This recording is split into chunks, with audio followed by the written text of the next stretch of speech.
Hi, and welcome back to the Literary Lamppost, where we analyse books and see what we can learn from them. It's been a while since we've had a proper episode schedule. It's been a while since we've had a schedule. It's been a while since we've had an episode, but it's been a while since we've had a schedule as well. Yeah, things have been a bit crazy. We've been away, going places. Yeah, it's doing things on weekends. The mid-year break for uni, which Caitlin's at uni, and I don't know. The mid-year break just finished, and so we're back on schedule. Yes. Anyway, I'm Caitlin. I'm a math grad student, but I love English and I love analysing literature. And I'm Ashley, an assistant editor for a magazine and a writer. Today we are talking about The Murmur of Bees, which is written by an author from Mexico, Sofia Segovia. It was published in Spanish in 2019 and then translated into English around the same time, I believe. Yeah, it's set from around 1910 to 1930, around the time of the Spanish flu pandemic and the Mexican Revolution. A couple other random world events that don't really play all that much in the story. And it's just both incredibly beautiful and absolutely heartbreaking. It's very bittersweet. It's also just such a rich story. Like, there's that whole element of magical realism, which we'll get into. But there's also all these little side quests. I feel like a lot of books these days have, like, I don't know, a structure that they follow because of the publisher criteria. Whereas this one kind of goes on these little tangents and explores these little pockets of story that aren't really relevant, but they flesh it out. It's really cool. And then it works in the end and you can see how it all comes together. I feel like a lot of magical realism is like that. Yeah, in this style of storytelling, you just get this intergenerational stories and often non-linear. That is true. I listened to it for the first time I listened to the audiobook. Audiobooks count. They do. They do. I listened to it first in 2019 when it first came out. I was sobbing at 2 a.m. when I finished this book. I read it for the first time last week, and I also cried for like 2 hours. So you will need tissues. Not in a heartbroken way, no, more of a bittersweet. Yes, yeah. Bittersweet way. Like it's good for your soul. Yeah. So we're going to be talking a bit about the magical realism and Latin American literature. We are going to be discussing a little bit of disability and the judgment of those who are different, the nature of villainy and this idea of moral entitlement, and finally, fate and dealing with regret. But first, let's get into a bit of a book summary. I'm assuming a lot of you have not read A Murmur of Bees. It doesn't really seem like a very popular book. I don't see it in bookstores ever. No. So, you are in for a treat.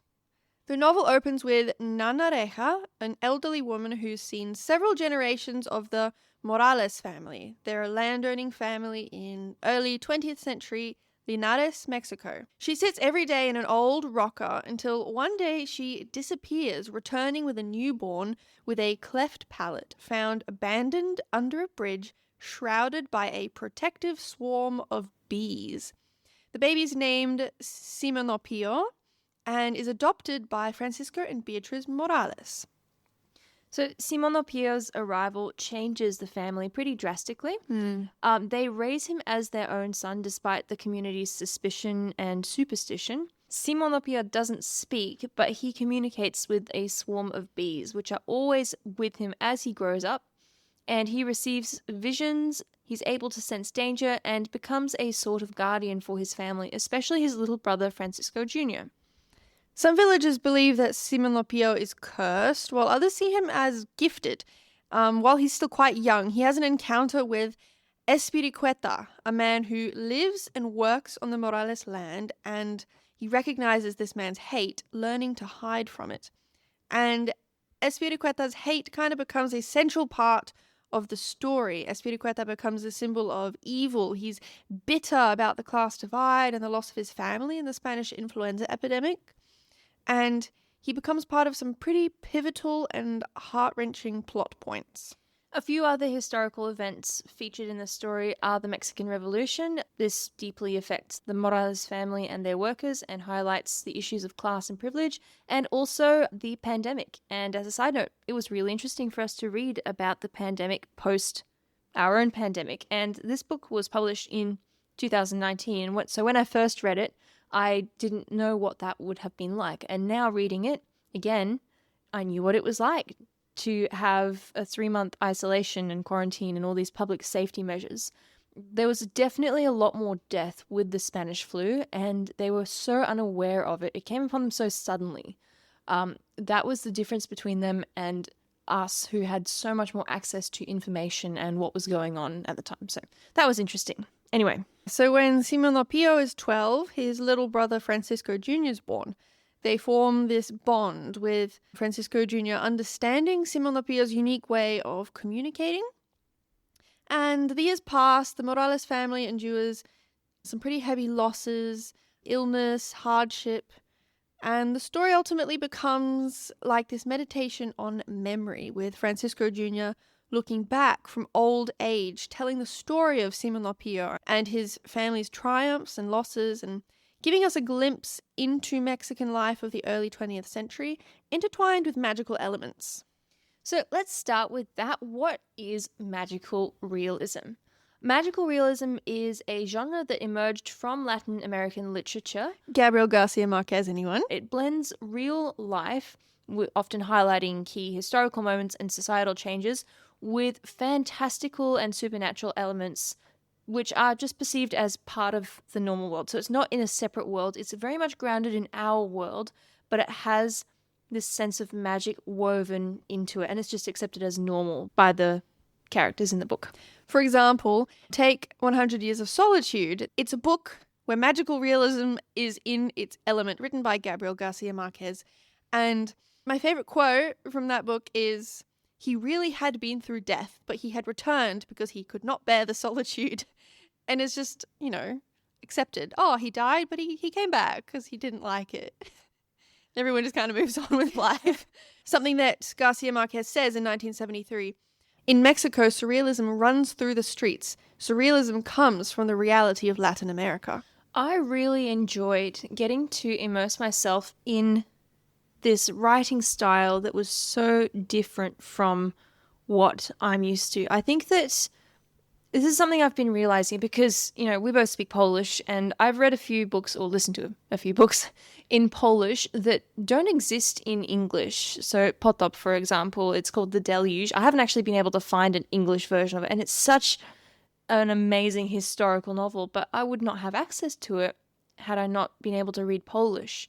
And so that made me kind of think about how much literature we as English speakers miss simply because we don't have the language. And that's just a whole world of understanding that we just don't have. Yeah, and it's like this this whole entire culture that's embedded in this genre of literature. And we're so lucky that there's so many books from magical realism that we can actually read and kind of get a glimpse into Latin American culture. Yeah, very lucky that this book was actually translated, because we got to immerse ourselves in this very different way of engaging with stories. I actually first encountered magical realism when I was going through the show Jane the Virgin, which is one of my all-time favorites. I am Team Michael, by the way, if anyone wants to know. Really? Yeah.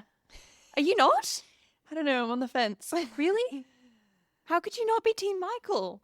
I don't know, I just don't really like him at the end. Well, yeah, but obviously in the end, but that drastic personality change was actually required to make him not work with Jane. He was that good for her. Okay. Yeah, anyway, moving on. Magical realism kind of runs through that whole show, and it's just a really cool way of storytelling. So I learned about magical realism because Jane is a writer, and she writes with magical realism. And so I had just finished watching the show when this book, The Murmur of Bees, came out. And it was suggested to me on Audible, and I was like, hey, magical realism, yeah, I'll give that a go. And I really enjoyed the magical realism aspect of it. It's very different to any kind of storytelling I've ever encountered before.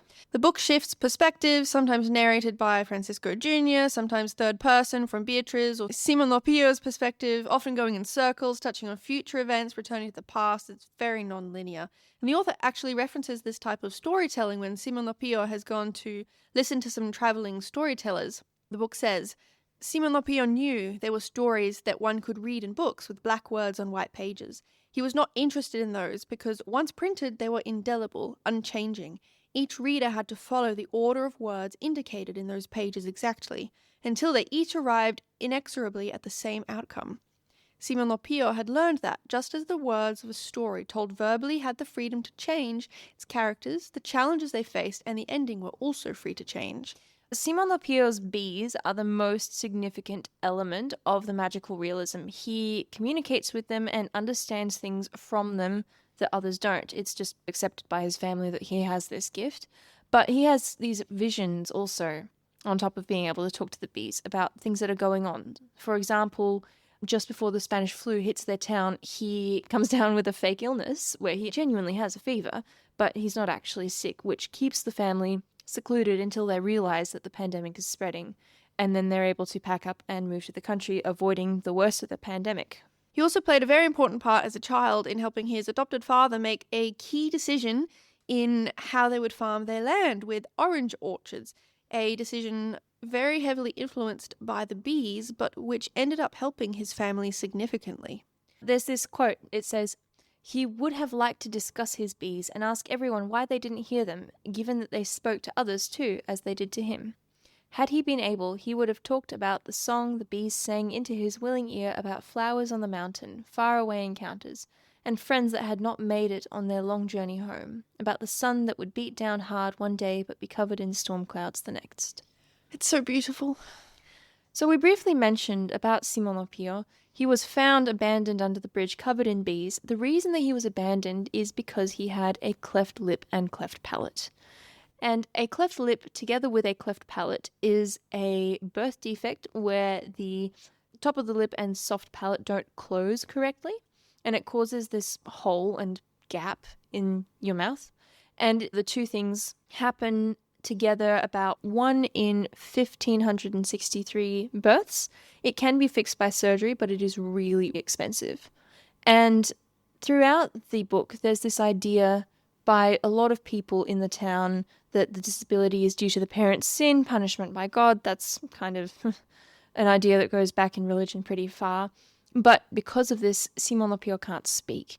And as a result of that, people think that he's stupid. And so they say all of these things to him or around him. Oh, like, oh, poor boy. Oh, like all of these sometimes nice and sympathetic, sometimes downright mean and cruel things in his presence because they think that he can't understand them. So that shapes the way that he interacts with people significantly. I think that it's human nature to react to people who are different from us. I think that it's really important that that itself doesn't make us bad people and that we all have these tendencies, but we need to learn to fight against them. Especially because a lack of understanding can lead to hatred. And we see that really clearly in the character of Anselmo Espiricueta, who is a sharecropper on the land belonging to Francisco Morales. And Espiricueta absolutely hates Simon Pio from the time that they bring him home, calls him a devil because of his face, and blames Simon Pio for his family's suffering, even though it's clear to us that it's actually his own fault that his family is suffering. In Simon Pio's mind, and in his stories that he tells to Francisco Jr., he portrays Espiricueta as a coyote, and him and his family as being lions. The entire book kind of foreshadows this eventual meeting of the coyote and the lion. So we get a number of chapters throughout the book from Espiricueta's perspective. And he refers to Simon Pio as the devil, yet the Morales family seems completely clueless to the amount of hatred that he has towards their godson. Now, Espiricueta is very poor. He came to the Morales family with his own large family shortly before Simon Pio's own arrival. He's very bitter, very angry, and filled with hatred for people like Francisco. Espiricueta is indigenous, as the book mentions that Spanish is not his native language, and it's often mentioned that Francisco and his family have white skin and blonde hair.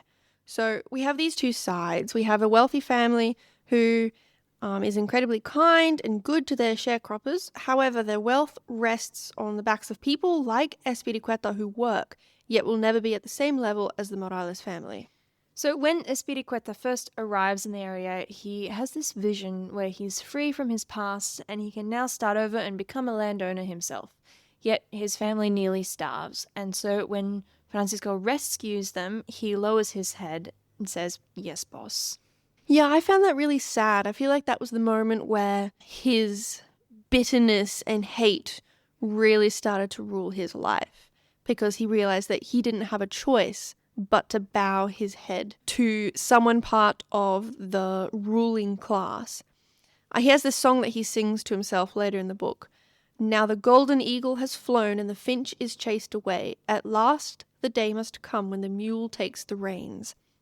And he's obviously talking about himself as the mule, the worker, and this song gives some pretty heavy foreshadowing to the reader, making us ask how is he going to take the reins, and also highlights his constant desire to be in control of his own land, while seeming to at least bow his head to authority. When the Morales family sequesters themselves away in the country during the pandemic, Espiricueta and his family are left behind due to him disobeying Francisco and sending his wife to town for tobacco, exposing her to the flu.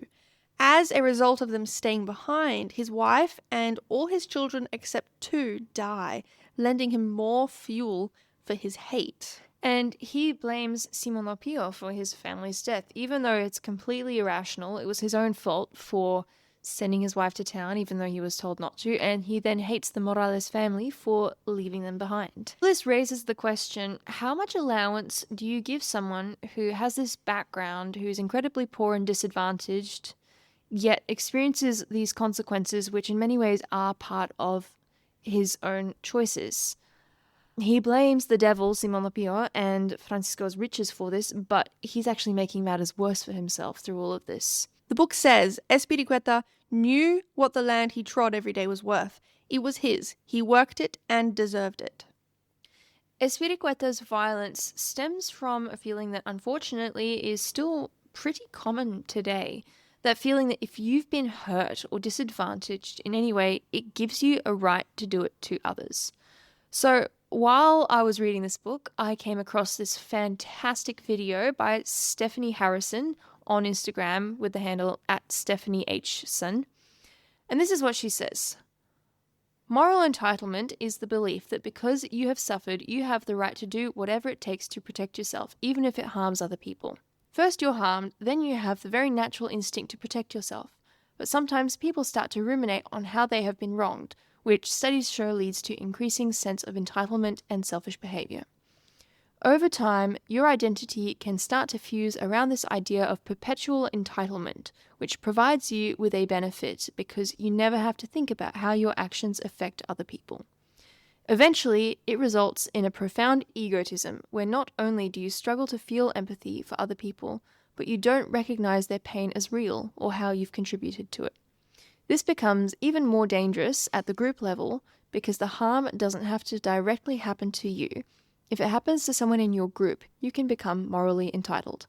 Groups that suffer tremendously may adopt a blank moral license that argues that 1. The world allowed our suffering to happen, therefore have no right to judge us. 2. Our suffering proves that moral standards no longer apply, so why should we participate? 3. In order to protect ourselves, we will do whatever is needed to keep ourselves safe. 4. Whatever we do that we deem needed will never compare to the suffering we experienced. But of course, adopting these beliefs leads to more suffering, which leads to more people adopting these beliefs, which leads to a complete breakdown of the moral framework that is needed to keep us all safe. I know it can feel really hard if you have suffered, or you're a part of a group that has suffered. I'm not dismissing your pain. It's real, it matters, and it deserves compassion. And no pain gives us the right to hurt other people. This is the recognition that is required in order for us to break the cycle of violence that we see happening all around us. Being a victim does not prevent them from doing harm. It's a really good video. It breaks it down really well. A modern day example of what she's talking about, moral entitlement, would be what's happening right now in Gaza. Israel is aiming to destroy an entire people group. So far, over 60,000 Palestinians have been killed by Israel, 18,000 of them children. Yet many in the West either are turning a blind eye or feel like they can't be critical because this is Israel and the Jewish people suffered immeasurably during the Holocaust and the diaspora. As a result, Israel feels morally entitled to hurt a group of people standing in the way of what they feel like they deserve. And there's this sense of, oh, you can't judge them or speak out against them because that's anti-Semitism, because the world allowed their previous suffering. Just because Israel has suffered so much in the past, it doesn't now give them license to turn around and so badly hurt other people. Bringing it back to Espiricueta, he has this background of suffering. He's been displaced through colonialism. He's dirt poor. He has suffered. He's been subjugated. His family has died. But then he turns around and beats his wife, beats his daughter for accepting the kindness of Beatriz, who made her a rag doll and new clothes. And he also murders a woman that he wants to marry because she rejected him. Also, spoiler alert for the sake of analysis, though it's foreshadowed pretty heavily from the very beginning of the book, Espiricueta ultimately kills Francisco because he believes that he is owed the land that he's on. Francisco took in... Sorry. Because I've listened to this Hispanic accent. Francisco took in Espiricueta and his family, and I think it's because it was Espiricueta, right? Espiricueta took him in. Francisco took in Espiricueta and his family and kept him on, despite the fact that he didn't pay his rent, didn't work the land well, didn't produce much from the land, ultimately was not a very good member of the community. But he kept him on because he didn't want to kick him out and just wanted to be kind to a man who had been beaten down. And I guess you could say that it was this kindness that killed him in the end. Yet, there's that counterpoint of the colonialism being wrong to begin with. So the generosity wasn't actually generosity. I mean, from Francisco's perspective, it was, but from our perspective, knowing how it affected so many people, it was the absolute bare minimum he could do. I think this is one of those cases where two things can be true at once. The suffering that Espiricueta experienced was very clearly wrong. The pain and the poverty and the loss he's been through, all of that is wrong. But at the same time, he is wrong for hurting others and for feeling like the world owes him because he suffered. There was this really great blog article that we came across when researching this book. It's called lablogger.blogspot.com. And an anonymous person posted a comment in the whole discussion about this, and they said, he has a backstory that makes you want to root for him, but he's unrepentantly evil. You know, I think sometimes it's true that people are bad because of their background, and their background drives them into villainy. So I think maybe instead of just passing judgment on them as individuals, we can look at the things that led up to it and work to prevent it. And though at the same time, it doesn't excuse them. Everyone has the choice of how to respond to the circumstances that they are dealt, even though some people's choices may be harder. But background plays a really big part in the direction that people's lives take. For example, in the book Utopia by Sir Thomas More, which, I have not read, but I have watched Ever After, in which the main character has read it. Such a good movie. She quotes this to the prince, who's, up there living his rich life and not caring at all about the peasants in his country.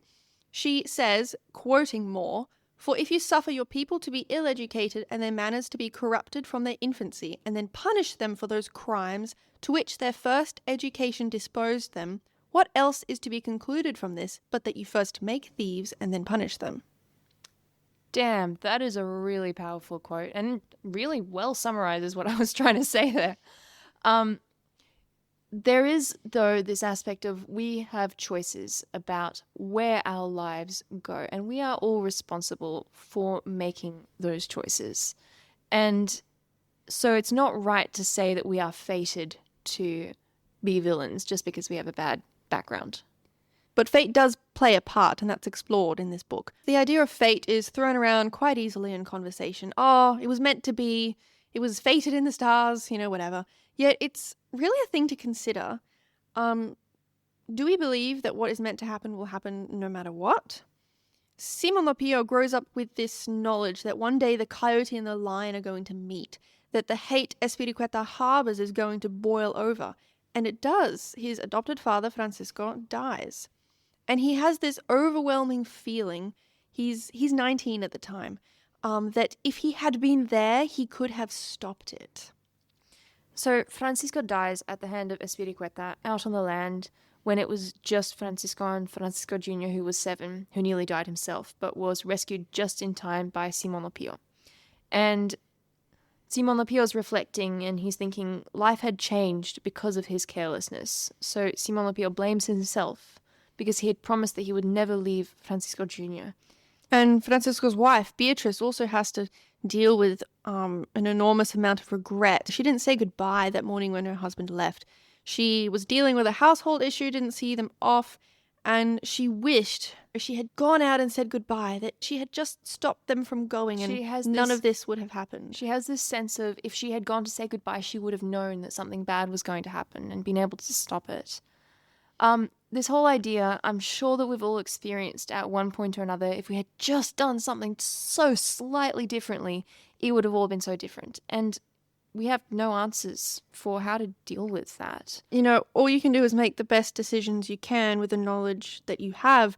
Be kind for the sake of being kind, because that is what it truly means to be human, and somehow deal with potential consequences later. I find that idea of looking back and saying you made the best decision you could with the information you had really, really helpful when thinking back to some of the decisions I've made and feeling regret.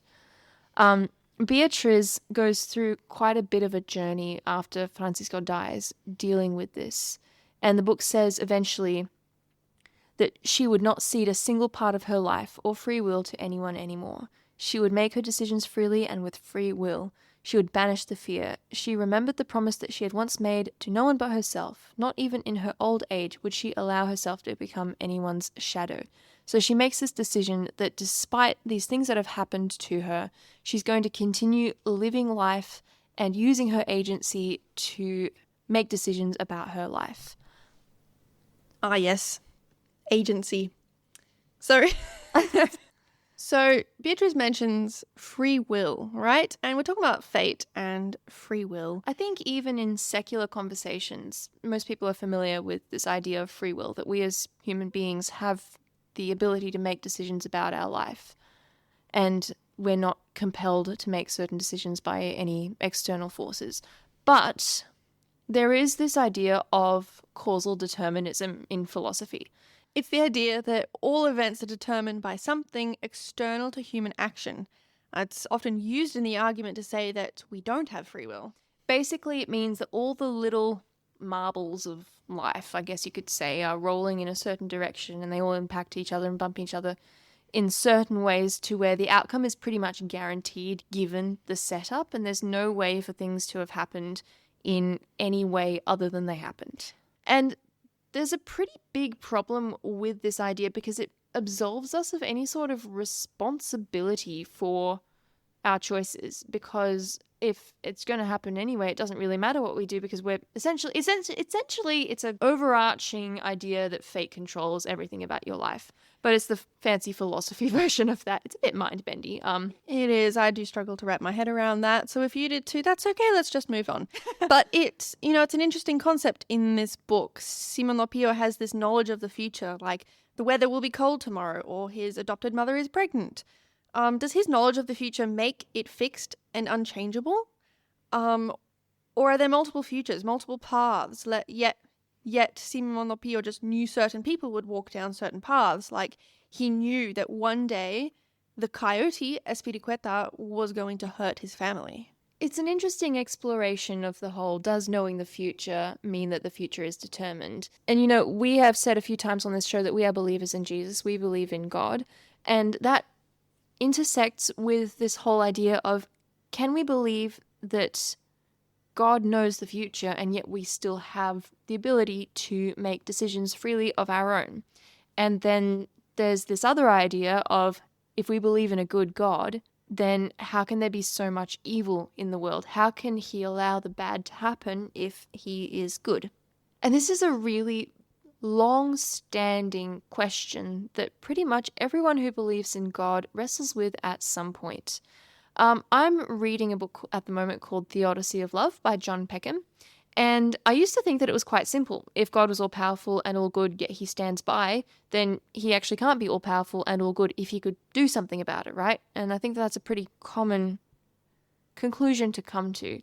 But after reading this book, I realized that it's a lot more complicated than I initially thought, and what seems like an obvious conclusion, just thinking about it in those simple terms, doesn't actually work the way I expected it to. Anyway, it's a really, really, really good book if that's something that you want to know more about. Highly recommend.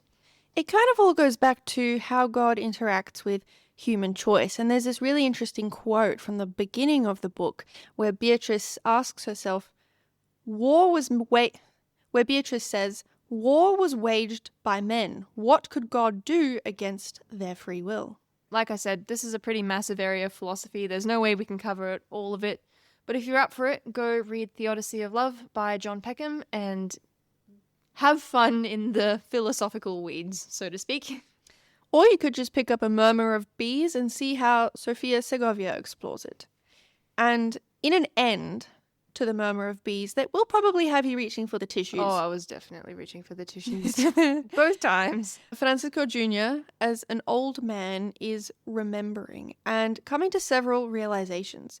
He's been separated from Simonopio for decades, for reasons you'll have to read the book to find out. And he tells his taxi driver to pass down his stories to his children and to pass down what he realizes in his old age that he has finally learned from Simonopio. He says, "Tell them to walk in the shade, to listen with their eyes, to see with their skin, and to feel with their ears, because life speaks to us all, and we just need to know and wait to listen to it, see it, feel it." And on that note, thank you so much for joining us for this episode of The Literary Lamppost. Join us on Instagram and share your thoughts with us. We will hopefully be posting a few community things this week. We've been so busy, we have neglected that recently. But keep an eye on both our posts and our stories because we are hoping to be back this week. We'd love to hear what you think, especially some of these really complex ideas that don't have easy answers. Also, we would love it if you shared this podcast with somebody who you think would enjoy it. And stay tuned for our next episode in which we will be talking about the secret life of bees. Got a bit of a bee theme going. Make sure to follow us on Instagram and YouTube at The Literary Lamppost, as well as subscribing on Spotify or Apple Podcasts or your preferred podcast platform to make sure you don't miss any of our new episodes. Thanks for listening and see you next time. This podcast includes brief excerpts from literary works for the purpose of commentary, criticism, and analysis, which we believe constitutes fair use under copyright law. Our theme music was created by Joshua Ibbott for exclusive use by the Literary Lamppost podcast.